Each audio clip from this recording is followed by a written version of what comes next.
Hello viewers, let's continue our tutorial on bubble letter drawing, now J to R. As usual, we begin by drawing the ordinary form letters J to R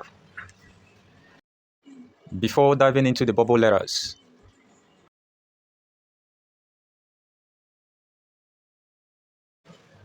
This is J.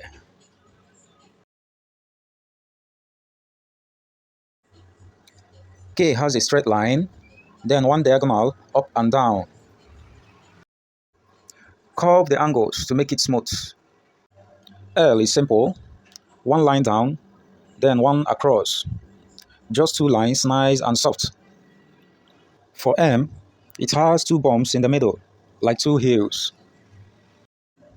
N is up, down and up again. I will make the middle part curve a little to stay bobbly. O is just a big round bubble, looks like a balloon.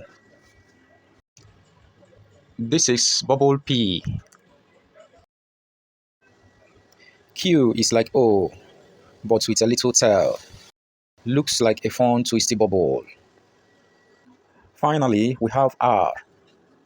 Starts like P, then add a diagonal line going down. This is the end of our drawing for the tutorial. Do well to like and subscribe to my channel. God bless you.